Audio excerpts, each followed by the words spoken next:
Bonjour, Jean-Philippe de la Pépinière Botanea. Aujourd'hui, je vais vous présenter les plantes de haies. Nous sommes capables de vous proposer une grande gamme de plantes de haies. Parmi celles-ci, je vais vous en présenter quelques-unes qui peuvent être utilisées autant en haies vives qu'en haies taillées au carré. Dans ces plantes-là, nous allons avoir le clérodendron inerme qui fait des petites fleurs blanches avec un feuillage assez fin. Le lilas de Perse panaché au feuillage jaune panaché de vert. Il faut savoir que lors d'une plantation de haies, qu'elle soit vive ou taillée au carré, les feuillages un peu plus clairs, qui soient panachés ou comme le lilas de Perse Chinas Gold à feuilles jaunes, doivent se mettre plutôt sur les fonds de jardin. Pourquoi? Parce que ça va donner du volume au jardin. La couleur claire en fait, va agrandir votre jardin et ça va lui donner du volume. Nous allons avoir également le lilas de Perse variété Geisha Girl. Geisha Girl, pourquoi? Parce qu'en fait la fleur va ressembler à la robe d'une geisha, de couleur violette et blanche.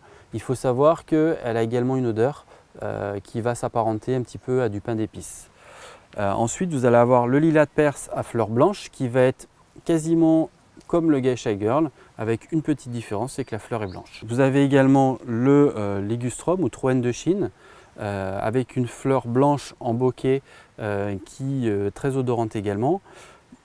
Parmi toutes ces plantes de haies là, on va privilégier pour faire les haies au carré le Troène de Chine et le clérodendron inerme. Pourquoi? Parce que ce sont des plantes qui sont à petites feuilles. Il faut savoir que toutes les plantes à petites feuilles sont plus faciles pour faire une haie au carré. Dans les variétés de lilas de Perse, celle qui va être à privilégier, ça va être la variété Chinas Gold, toujours parce que c'est des petites feuilles. Quand vous allez planter votre plante pour faire la haie, vous allez la planter à peu près tous les 80 cm. On peut aller jusqu'à 60 cm en serrant un petit peu plus pour faire les haies au carré avec le clérodendron ou le ligustrum.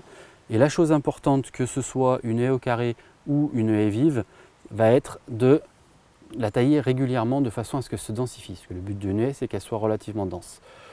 Une petite astuce de façon à pouvoir le faire assez rapidement, 2 à 3 semaines après la plantation, vous prenez le bout de la tige et vous effectuez ce qu'on appelle un pincement. Un pincement, ça va tout simplement être l'acte de pincer avec ses doigts de façon à enlever juste la dernière pousse. En faisant ça, ça va initier la pousse des axillaires de la plante et du coup vous allez avoir une plante beaucoup plus dense. En faisant comme ça, on ne fait pas d'intrusion dure dans la plante en faisant une taille, puisque c'est une plante qui est très jeune. Donc même si la plante elle vient d'être plantée, ceci on peut le faire.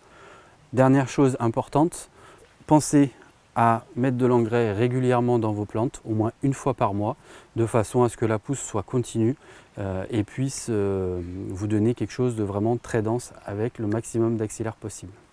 Si vous avez besoin de plus de conseils, n'hésitez pas à venir nous voir et vous pouvez retrouver ces plantes-là soit sur notre site internet www.botanea.nc ou directement dans notre pépinière ou encore dans nos dépôts ventes où vous pouvez reconnaître nos plantes avec le petit logo Botanea Pépinière.